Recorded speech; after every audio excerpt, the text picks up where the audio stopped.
अस्सलामुअलैकुम वरहमतुल्लाहि वबरकातुहू। आज की वीडियो इंतहाई अहम है। आप अल्लाह के हो जाएं, अल्लाह आपका हो जाएगा। सुनिए मौलाना मुख्तार अहमद साहब को। যার সাথে রব আছে তার আর কি প্রয়োজন বলে তো?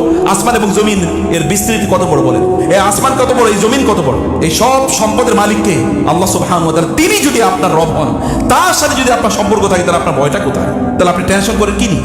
বরং আপনার তো উচিত ছিল রাজাদিরাজের সাথে, মালিকুল মুলক, যিনি সবকিছুর মালিক, তার সাথে সম্পর্কটা বাড়ানো, তার সাথে রিলেশনটাকে বাড়ানো। তাকে নিয়ে আপনার মর্যাদা, আমি আমার রবের অনুসারী, আমি আমার রবের বান্দা। লা তাকুনু কাল্লাযীনা নাসুল্লাহ, তোমরা তাদের মতো হইও না যারা আল্লাহকে ভুলে গিয়েছেন। ফাআনসাহুম আনফুসাহুম, ফলে আল্লাহ তাআলা তাদেরকে ভুলিয়ে দিয়েছেন। আল্লাহ তাদের নিজেদেরকে তাদের ভুলিয়ে দিয়েছেন। ভালো করে খেয়াল করবেন, খুবই গুরুত্বপূর্ণ ইস্যু। আল্লাহ বলছেন ওরা যেহেতু আল্লাহকে ভুলে গিয়েছে, এবার আল্লাহ তাআলা ওদের নিজেদেরকে ভুলিয়ে দিয়েছেন। মানুষ তার নিজের কল্যাণ ভুলে যাবে। তার যে কোনটা কল্যাণ এটা লোকেরা বুঝবেন। মানুষের সবচেয়ে বড় প্রজেক্ট কোনটা জানেন? এই যে আমাদের অনেক বড় প্রজেক্ট আছে না, বিল্ডিং এর প্রজেক্ট, ব্যবসার প্রজেক্ট, কিন্তু মানুষের সবচেয়ে বড় প্রজেক্ট হলো সে নিজে। কোরআনে আল্লাহ তাআলা বলেছেন, ইয়া আইয়ুহাল্লাযীনা আমানু কু আনফুসাকুম ওয়া আহলিকুম নারা, হে লোকেরা তোমাদের নিজেদেরকে বাঁচাও এবং তোমাদের পরিবার পরিজনকে জাহান্নাম থেকে বাঁচাও। এর চেয়ে বড় প্রজেক্ট কি? আপনার নিজকে জাহান্নাম থেকে বাঁচানোর চেয়ে বড় প্রজেক্ট কি? কিন্তু সেই প্রজেক্টের প্রতি আমাদের কোনো গুরুত্ব আছে কিনা? ওয়ামা যালামুনা ওয়ালাকিন কানু আনফুসাহুম ইয়াজলিমুন। আল্লাহ বলেছেন ওরা তো তাদের রবের উপর, আমার উপর তারা জুলুম করেনি, বরং ওরা ওদের নিজের উপর জুলুম করেছে। ওহুম ইস্তারিখুনা ফিহা, জাহান্নামে গিয়ে লোকেরা চিৎকার করবে, রব্বানা আখরিজনা মিনহা না'মাল সালিহান গায়রাল্লাযী কুননা না'মাল। হে আল্লাহ, আপনি আমাদেরকে এই জাহান্নাম থেকে বাঁচান, রক্ষা করুন, আমাদেরকে দুনিয়ায় নিয়ে যান। আমরা দুনিয়াতে গিয়ে এখানে আগে যে কাজগুলো করছি এগুলো আর করবো না। আল্লাহ বলবেন, আমি কি তোমাদেরকে ততটুকু বয়স দিইনি? যতটুকু বয়স অন্যদিকে দিয়েছি, ততটুকু সময় দিইনি, যতটুকু সময় অন্যদিকে দিয়েছি। তারা তো জান্নাত অর্জন করেছে, তোমরা কেন করতে পারলে না? তোমরা কেন করতে পারলে না? আমরা খাওয়াদের মধ্যে লিপ্ত ছিলাম। খাওয়াদ মানে হচ্ছে অপ্রয়োজনীয় জিনিস নিয়ে আমরা ব্যস্ত ছিলাম। আমরা জানতাম না আমাদের আলটিমেট, বুঝতে পারিনি আমাদের আলটিমেট মিশন, ভিশন বা প্রজেক্ট কি ছিল, আমরা ভুলে গেছি। এই ভুলে যাওয়ার কারণে আমরা অন্য জিনিস নিয়ে ব্যস্ত ছিলাম। আল্লাহ অন্য জায়গায় বলেছেন, তাদেরকে যেই দিনের প্রতিশ্রুতি প্রতিজ্ঞা দেওয়া হয়েছে, ওই দিন আসার আগ পর্যন্ত ওরা এখন খেলা তামাশা আনন্দ ফুর্তি ইত্যাদি নিয়ে তারা ব্যস্ত থাকবে, তারা অন্য প্রজেক্ট নিয়ে ব্যস্ত থাকবে। কিন্তু তাদের যে নিজেদের প্রজেক্ট, জাহান্নাম থেকে নিজেকে বাঁচানো, সেই জায়গাতেই তারা ভুলে গিয়েছে। আপনার লাইফ প্রজেক্ট কি? লাইফ প্রজেক্ট কি? সে প্রজেক্টটা নিয়ে একবার চিন্তা করে দেখেন। সে প্রজেক্টের ব্যাপারে আপনার কোনো আইডিয়া আছে কিনা? আপনি যে সম্পদ, যে ব্যাংক ব্যালেন্সের কথা আপনি চিন্তা করছেন, সে ব্যাংকের টাকা এটা কি আপনার নাকি? মরেই দেখেন না এরপরে কতটুকু টাকার মালিক আপনি, দেখেন না কতটুকু এর মালিক আপনি। সম্মানিত ভাই, আমি যে কথা বলছি যে এখানে আল্লাহ সুবহানাহু ওয়া তাআলা বলেছেন, হে লোকেরা, তোমরা তাদের মতো হইও না যারা তাদের রবকে ভুলে গিয়েছে, ফলে আল্লাহ তাআলা তাদেরকে ভুলিয়ে দিয়েছেন। তাদের নিজেদের কল্যাণ তারা ভুলে গেছে। এটা একটা জিনিস, একটা interpretation. And most of the people এরকম যে তারা তাদের নিজের কল্যাণ বোঝে না, যে কোথায় তাদের নিজের কল্যাণ। আল্লাহ বলছেন ওদেরকে ছেড়ে দাও, যেই দিন তারা বেহুশ হয়ে যাবে সেই দিন ওরা বুঝতে পারবে। ওরা এখন বিভিন্ন ধরনের গল্প গুজব ইত্যাদিতে ব্যস্ত আছে। এমন যেমন ধরনের যে খেলাধুলা, এর মধ্যে দেখেছি যে কিছু কিছু বাবাদের অবস্থা দেখেছি আপনাদের মতোই। মেয়ে, ছোট্ট মেয়ে, মেয়ের বয়স আমি মনে হয় 6-7 বছর। মেয়ে সকল খেলোয়াড়দের নাম মুখস্থ করে এবং গানের সুরে নেচে নেচে বলতেছে, আর বাবা বলে আমি আমার মেয়েকে নিয়ে খুবই গর্বিত। একজন মানুষের অধঃপতন, একজন মুসলমানের অধঃপতন কোন লেভেলের হলে তার মেয়েকে অন্যদের গান, আমি নিশ্চিত করে বলতে পারি এই মেয়েটাকে যদি বলা হয় তাহলে নবীর অথবা সাহাবীদের 10 জন ঠিক মতো নাম বলতে পারবে না, অথচ সে এখানে 15 জন গায়া গানে গানে অন্যদের নাম বলে যাচ্ছে এবং সে খুবই খুশি। বাবা খুবই গর্বিত, আনন্দিত, সে ইন্টারভিউ দিয়ে বেড়াচ্ছে। চারিদিকে মার খাবেন না, আমরা মার খাবো না তো কারা মার খাবে? কেন থাকবে না? আমরা ভিআইপি হওয়ার কথা ছিল, কিন্তু আমরা আজকে ভিআইপি না, আমরা এখন আরেকজনের দিকে তাকিয়ে থাকি, অথচ অবস্থাটা হওয়ার কথা ছিল ভিন্ন। আল্লাহ সুবহানাহু ওয়া তাআলা বলেছেন, তোমরা আমাকে ভুলে গেলে আমি তোমাদেরকে তোমাদের নিজেকে ভুলিয়ে দেবো। কিয়ামতের দিনের কথা এবার চিন্তা করে দেখেন তো, সূরা হজের শুরুতে আল্লাহ তাআলা কি বলেছেন? হে লোকেরা, ইয়া আইয়ুহান নাসু তাকু রাব্বাকুম ইন্না জালজালাতাস সাআতি শাইউন আযীম। এর উপরে তোমরা আল্লাহকে ভয় করো। কিয়ামতের প্রকম্পন, ভূমিকম্প, এটা খুবই ভয়াবহ। আমরা পরিণতির দিকে এগিয়ে যাচ্ছি। আল্লাহ সুবহানাহু বলছেন সেই দিন কেউ কারো খবর রাখবে না। বাবা সন্তানকে বলে যাবে, সন্তানরা বাবাকে বলে যাবে। এমনকি মা তো সন্তানকে বেশি ভালোবাসে, বিশেষ করে যে মা তার গর্ভে তার সন্তানকে লালন করে। সন্তান যখন পেটে আসা শুরু করে তখন থেকে মার কি খাওয়াও বন্ধ, ঘুমও বন্ধ। এখন তিনি ঠিকমতো খেতে পারেন না, তার মাথা ঘুরায়, কখনো মাথা ঘুরে পড়ে যায়, ডাক্তার বলে এখন আপনি হাঁটাচলা করতে পারবেন না, এখন আপনাকে ঘরেই রেস্ট নিতে হবে, তার খেলেই তার বমি হয় এবং সকল আইটেম একসাথে তিনি খেতে পারেন না। এরকম একজন মা, সেই মা সে কিয়ামতের দিন সন্তানকে বলেছেন তাযহালু কুল্লু মুরদিআতিন আম্মা আরদাআত, তিনি ভুলে যাবেন কি তিনি জন্ম দিয়েছেন, যাকে জন্ম দিয়েছেন, জন্ম ওই ভূমিষ্ঠ সন্তান, যাকে এতদিন প্রায় 10 মাসের কাছাকাছি তিনি পেটে লালন করেছেন, তার কথা তিনি ভুলে যাবেন। ওয়াতাদাউ কুল্লু যাতি হামলিন হামলাহা, যেই মা তার পেটের সন্তানের যেন একটু কোন ক্ষতি না হয় এই জন্য তিনি সদা সর্বদা তিনি ব্যস্ত থাকতেন। সেই মার সন্তান তিনি পেট থেকে বের করে ফেলে দেবেন, তার দিকে তিনি নজরও দেবেন না। সেদিন আল্লাহ সবাইকে ভুলিয়ে দেবেন, কেউ কারো কথা সেদিন মনে রাখবেন। তোমরা এরকম হইও না, যদি আজকে তোমরা আমাকে বলে যাও তাহলে ওই দিন তোমাদেরকে আমি ভুলিয়ে দেবো, যে তোমরা একজন আরেকজনের ভুলে যাবে। ওয়াতাকাত্তাআত বিহিমুল আসবাব, সেই দিন তোমাদের কোনো সম্পর্ক কোনো কাজে লাগবে না। প্রত্যেকের এই যে সম্পর্ক যেগুলো বলছো এগুলো সব ছিন্ন বিচ্ছিন্ন হয়ে যাবে সেখানে। কোরআন প্রায় 300 জায়গার উপরে নফস শব্দটা এসেছে। কোরআনে কত কোনো আল্লাহ তাআলা তার নিজের ব্যাপার বলছেন, ওয়া ইউহাযযিরুকুমুল্লাহু নাফসাহু, আল্লাহ তাআলা নিজকে নফস হিসেবে উল্লেখ করেছেন। নফস মানে হচ্ছে বিবেক, নফস মানে হচ্ছে আত্মমর্যাদা। নফস মানে কি? আত্মমর্যাদা। যদি তোমরা আল্লাহকে বলে যাও তাহলে তোমাদের যে আত্মমর্যাদা আছে মুসলিম হিসাবে, এটা আমি তোমাদের কাছ থেকে তুলে নিয়ে যাবো। বুঝলেন? এখন এই সময় আইসা, এই 2026 সালে এই বিশ্বকাপের সময় এটা আমার কাছে আরো বেশি স্পষ্ট হয়ে পড়ছে। যখন আমি দেখি মুসলিম সন্তান তারা অমকের নামে, অমক কেন জিতলো না, কারণ ওরা আত্মহত্যা করে। অমক কেন জিতলো না, এই কারণে সে মারামারি করে, ঝগড়া বিবাদ করে। অমকে কেন জিতলো, এই খুশিতে সে মদ খায় এবং এটাকে সে সেলিব্রেট করে। আমাদের ট্যাক্সের দেয়া টাকার, যাদের শিক্ষকদের বেতন দেওয়া হয়, যাদের বিল্ডিং বানানো হয়, ওরা সারাটা রাত জুড়ে এই মাতলামি করতে থাকে, অথচ আমাদের টাকা দিয়ে ওদেরকে পড়ানো হয়। আমি নিজেও পড়েছি সেখানে, 12 টাকা বেতন, 20 টাকা বেতন, ইউনিভার্সিটিতে পড়েছি। অথচ এটা যদি আমি কোনো প্রাইভেট বিশ্ববিদ্যালয়ে পড়তে লাগে আমাকে 30-40 লাখ টাকা দেওয়া লাগবে, অথচ আমাদের টাকা দিয়ে পড়ছে। কিন্তু ওরা সারাটা রাত জুড়ে এখানে মাতালের মতো করে ঘুরে দেখে। এর যদি না আসতো আমাদের চোখের সামনে, তাহলে এই আয়াতের মর্ম আমি এত ভালো করে বুঝতে পারতাম না। আল্লাহ বলেছেন ফাআনসাহুম আনফুসাহুম, আল্লাহ ওদের নিজেদের যে আত্মমর্যাদা আছে না, এই আত্মমর্যাদা আল্লাহ তাআলা ভুলিয়ে দেবেন।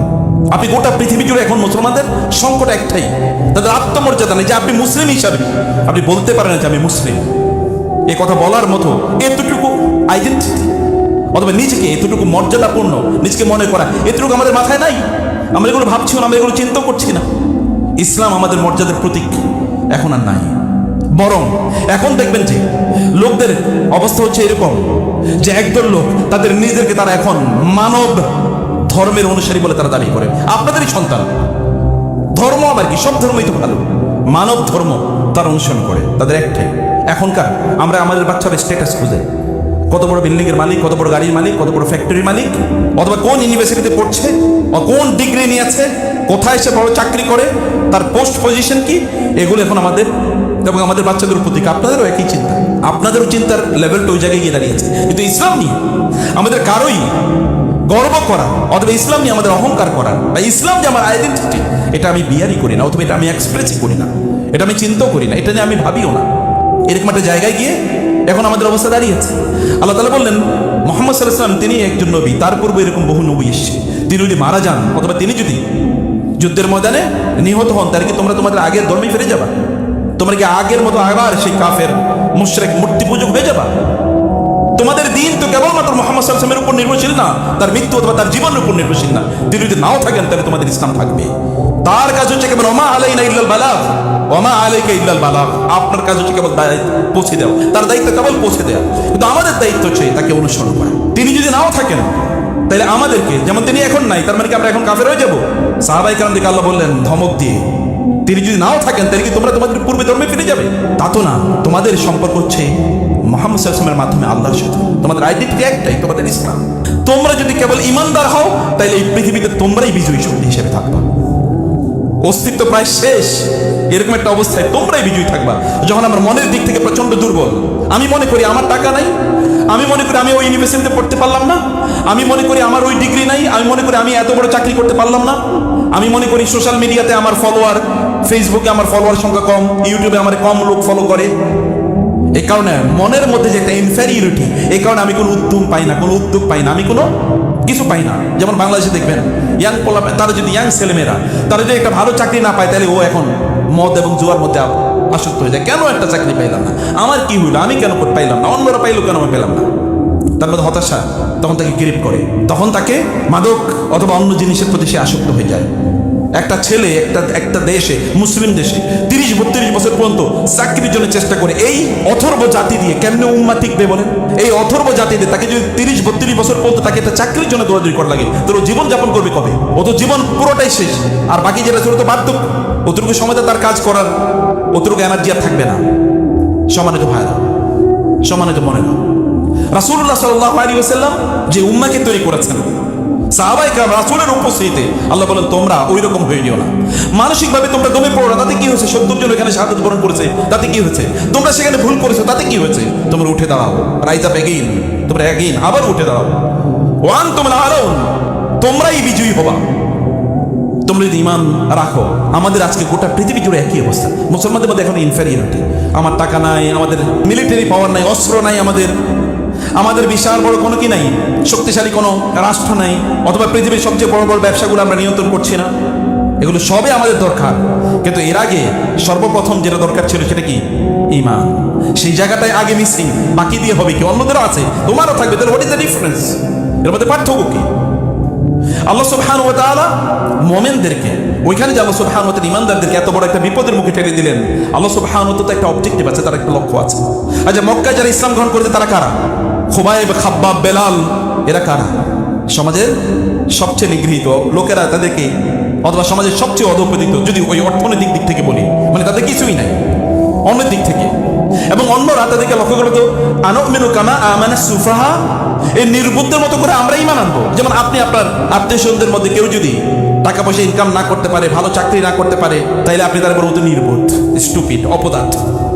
ও যদি মদও খায়, জুয়ো খেলে, অথবা নারীদের নিয়ে হারাম কাজও করে, কিন্তু যদি টাকা ইনকাম করে ভালো চাকরি করে, তাহলে ও না খুবই ভালো, খুব ভালো। আর যে আরেকটা ছেলে, তার যে দিনদার, দিন খুবই ভালো, তার মধ্যে চরিত্র আছে, আখলাক আছে, পয়সা বা কম ইনকাম করে, তারপর আপনি দেখবেন তার কোনো মর্যাদা নেই। এখন আমাদের সোশ্যাল মিডিয়াতে যার ফলোয়ার যত বেশি, সে তত বেশি সেলিব্রিটি। তার মধ্যে এলেম আছে কিনা, আমল আছে কিনা, এটা আমরা দেখি না, তাকাইও না। দেখবেন না তার ওয়াজে সবচেয়ে বেশি ডাকে, এবং তার জন্য লোকেরা ওইখানে ইয়াংরা তার জন্য লাইন দিয়ে থাকে, তার সাথে একটা ফটো সেশন করবে, একটা ছবি তুলবে, ফেসবুকে দেবে। ওই কারণেই যায় পড়া, মানে ওইখানে লেকচার ওয়াজ শোনার জন্য যায় না। সমস্যা আমাদের কোথায়? আমাদের সমস্যা হচ্ছে ইনফেরিয়রিটি, আমাদের ওই যে ওয়াহান। এই ওয়াহানের কারণে আমি জেগে উঠছি না, এই ওয়াহানের কারণে আমি লাভ দিয়ে ঘুম থেকে উঠতে পারি না, অথবা আমার দায়িত্বটা কি, আমার আইডেন্টিটি কি, আমার পরিচয় কি, এই পরিচয় আমরা একেবারেই বুঝি না। সাহাবায়ে কেরাম রাদিয়াল্লাহু তাআলা আনহুকে আল্লাহ সুবহানাহু ওয়া তাআলা এই মর্যাদা প্রদান করেছেন। আসমানবাসীরা তাদেরকে ভিআইপি হিসেবে ট্রিট করতো, অত তার সোশ্যাল মিডিয়া নাই, লোকেরা তাদেরকে ছেড়ে না।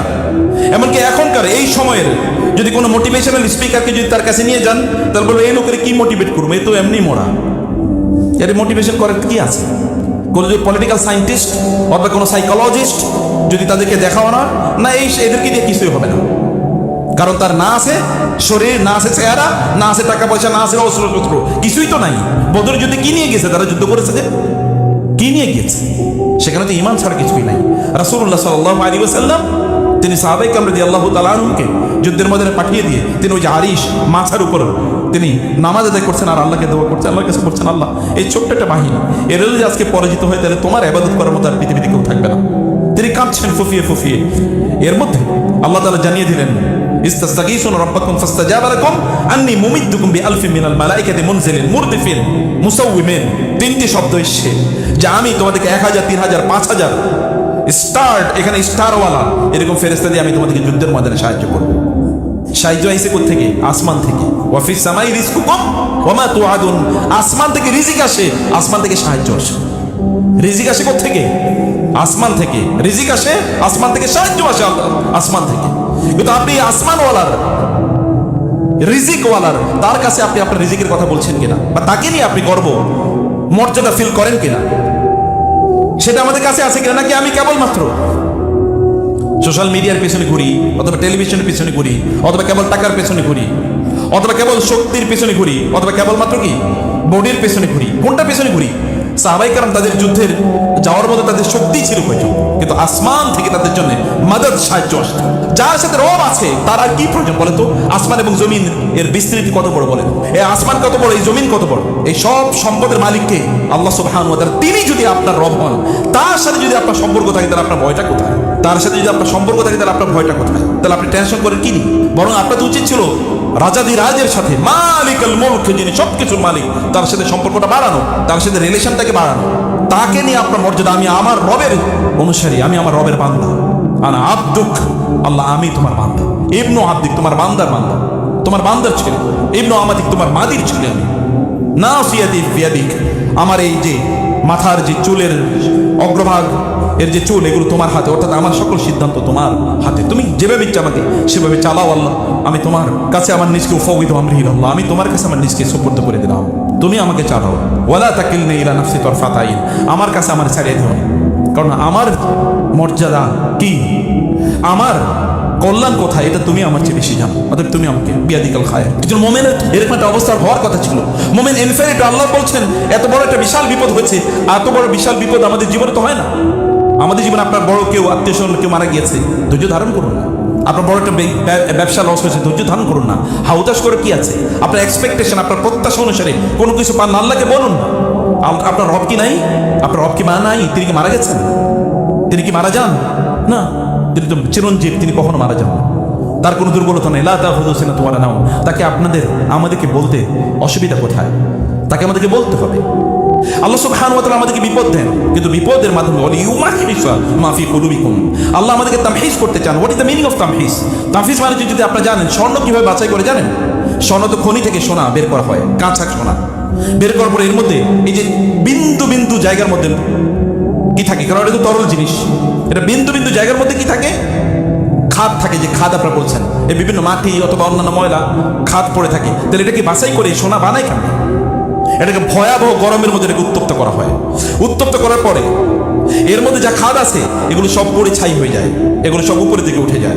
আর খাদ একেবারে নিখাদ সোনা, যেটা 24 ক্যারেটে, যেটা এটা নিচে পড়ে থাকে, তখন ওটা সোনা হিসেবে পাওয়া যায়। সোনা যদি, স্বর্ণ আপনি যদি এইরকম ভয়াবহ উত্তপ্ত আগুনে যদি এটাকে হিট না দেন, তাহলে তো সোনাই পাবেন না। তাহলে আল্লাহ সুবহানাহু ওয়া তাআলা আপনাকে স্বর্ণে রূপান্তরিত করতে চান। লোকেরা কি মনে করছে তাদেরকে আমি পরীক্ষা করবো না? এই যে এরকম পরীক্ষা, ফিতনা শব্দ, ফাতানা মানে হচ্ছে সোনাকে এরকম উত্তপ্ত আগুনে গলিয়ে তারপরে সেখান থেকে নিখাদ সোনাটা বের করা, স্বর্ণটা বের করা।